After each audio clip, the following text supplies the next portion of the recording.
तो दोस्तों पहला क्वेश्चन शुरू करते हैं।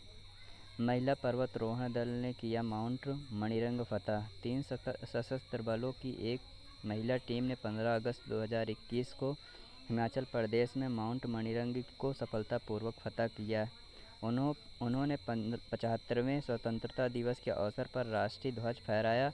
15 सदस्यीय अभियान का नेतृत्व भारतीय वायुसेना IAF की विंग कमांडर भावना मेहरा ने किया। माउंट मणिरंग हिमाचल प्रदेश के सबसे ऊंची चोटियों में से एक है।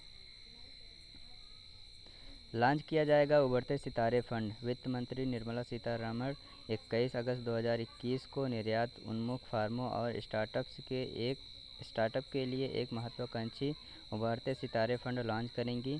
फंड की स्थापना एग्जिम बैंक और सिडबी ने की। इसे लखनऊ उत्तर प्रदेश में लॉन्च किया जाएगा। इस फंड में प्रौद्योगिकी उत्पादों या प्रतिक्रियाओं के माध्यम से संभावित लाभ वाले भारतीय उद्यमों की पहचान करने की उम्मीद है। सरकार ने शुरू की कार खंडर योजना। जम्मू कश्मीर सरकार ने कारीगरों और बुनकरों के लिए कार खंडर योजना का अनावरण किया है। इस योजना को हस्तशिल्प और हथकरघा कश्मीर जम्मू निदेशालय द्वारा पूरे केंद्र शासित प्रदेश में लागू किया जाएगा। योजना के तहत मेधावी प्रशिक्षुओं को 2000 रुपये प्रति माह मानदेय के रूप में तथा प्रशिक्षक को प्रत्येक प्रशिक्षु को 2000 प्रति माह तथा लॉजिस्टिक कच्चा माल आदि के लिए 25,000 रुपये दिए जाएंगे। शांतिलाल इंडियन बैंक के नए MD और CEO। कैबिनेट की नियुक्ति समिति ACC ने शांतिलाल जैन को इंडियन बैंक के नए MD और CEO के रूप में नियुक्त करने का प्रस्ताव को मंजूरी दे दी है। वर्तमान बैंक ऑफ बड़ौदा के कार्यकारी निदेशक हैं। जैन को अपना नया पद 3 वर्ष की अवधि के लिए 1 सितंबर 2021 को या उसके बाद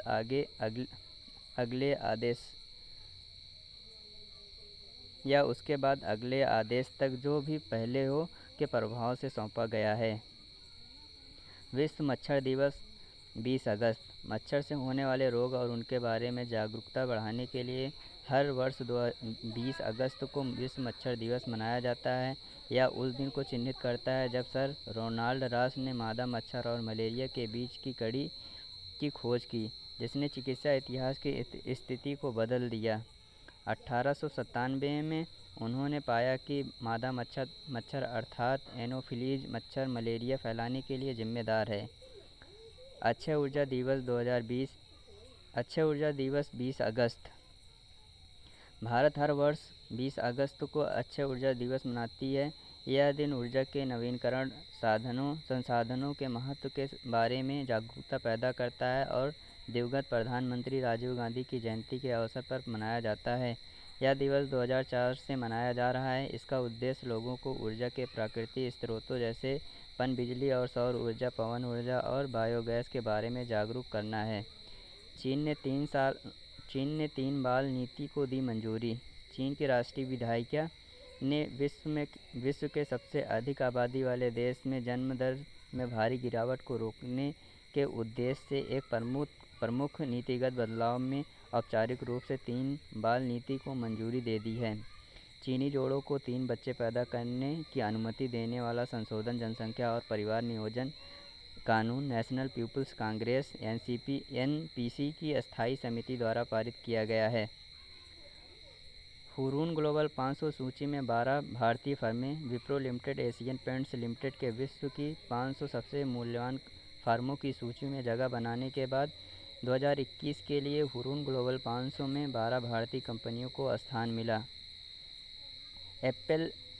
एप्पल ने विश्व की सबसे मूल्यवान कंपनी के रूप में अपना स्थान बरकरार रखा, जिसका बाजार पूंजीकरण $2.4 ट्रिलियन है, जो 15% तक रिलायंस इंडस्ट्रीज लिमिटेड $188 अरब के। विद्यासागर कनाडे महाराष्ट्र लोकायुक्त। बॉम्बे हाई कोर्ट के पूर्व न्यायाधीश जस्टिस विद्यासागर M कनाडे ने 19 अगस्त 2021 को महाराष्ट्र के नए लोकायुक्त के रूप में शपथ ली। महाराष्ट्र के राज्यपाल भगत सिंह कोश्यारी ने उन्हें शपथ दिलाई। न्यायमूर्ति कनाडे न्यायमूर्ति ML ताहलियानी का स्थान लेंगे, जिनका लोकायुक्त के रूप में कार्यकाल अगस्त 2020 में समाप्त हो गया था। उन्होंने गवर्नमेंट लॉ कॉलेज की गवर्निंग काउंसिल के अध्यक्ष के रूप में भी कार्य किया है। अगले साल दूसरी UNWGIC की मेज़बानी करेगा भारत। भारत अक्टूबर 2022 में हैदराबाद में दूसरी संयुक्त राष्ट्र विश्व भू-स्थानिक सूचना कांग्रेस UNWGIC की मेज़बानी करेगा। इसका विषय towards Jio enabling the global village है। वैश्विक भू-स्थानिक सूचना प्रबंधन UNGGIM पर विशेषज्ञों की संयुक्त राष्ट्र समिति हर 4 साल में UNWGIC की मेज़बानी करती है। 2018 में चीन ने अक्टूबर में पहली बार UNWGIC की मेज़बानी की थी। भारत की एक तिहाई तटरेखा का कटाव। 1990 और 2018 के बीच भारत के समुद्री तट के 32% हिस्से में समुद्री कटाव हुआ और 27% का विस्तार हुआ। केंद्रीय पृथ्वी विज्ञान मंत्रालय के तहत national centre for coastal research NCCR की हालिया तकनीकी रिपोर्ट में यह जानकारी दी गई है। पश्चिम बंगाल तटरेखा विशेष रूप से कमज़ोर रही, जिसमें इस अवधि के दौरान 60% तटरेखा का कटाव हुआ। MP सरकार ने किए लोगों को 23.19 करोड़ रुपए अधिक से हस्तांतरित। मध्य प्रदेश सरकार ने ग्वालियर, चंबल संभाग और विदिशा के जिलों में बाढ़ प्रभावित लोगों के खातों में 23.19 करोड़ रुपए से अधिक की राशि ऑनलाइन स्थानांतरित की है। राज्य सरकार अब तक बाढ़ प्रभावित परिवारों के खातों में 52 करोड़ रुपए से अधिक ट्रांसफ़र कर चुकी है। प्रभावित परिवार को तत्काल राहत के रूप में 6,000 रुपये और 50 किलो खाद्यान्न उपलब्ध कराया गया है।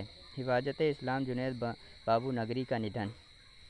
बांग्लादेश के कट्टरपंथी इस्लामी संगठन के प्रमुख हिफाज़त-ए-इस्लाम जुनैद बाबू नगरी का अगस्त 2021 में निधन हो गया। उन्हें 2020 में इसके प्रमुख अहमद शफ़ी की मृत्यु के बाद 2020 में हिफाज़त-ए-इस्लाम के अमीर के रूप में जाने जाने वाला प्रमुख बनाया गया था। उन पर मार्च 2021 में प्रधानमंत्री नरेंद्र मोदी की बांग्लादेश यात्रा के दौरान देश के बड़े पैमाने पर आग और हिंसा का आरोप लगाया गया है। IMF ने किया अफ़गानिस्तान की फ़ंड तक पहुंच को निलंबित।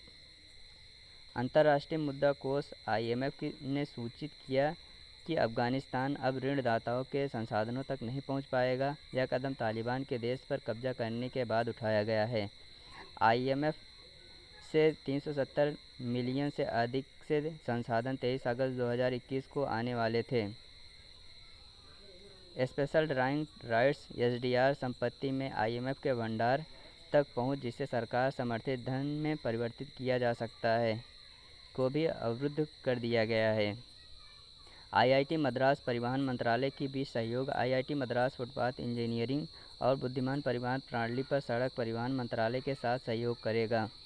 तो दोस्तों, अगर हमारी वीडियो आपको पसंद आई है तो सब्सक्राइब करें और अपने दोस्तों के साथ शेयर करें। हम आपको रोज़ करंट अफेयर की क्लास देंगे। तब तक के लिए धन्यवाद।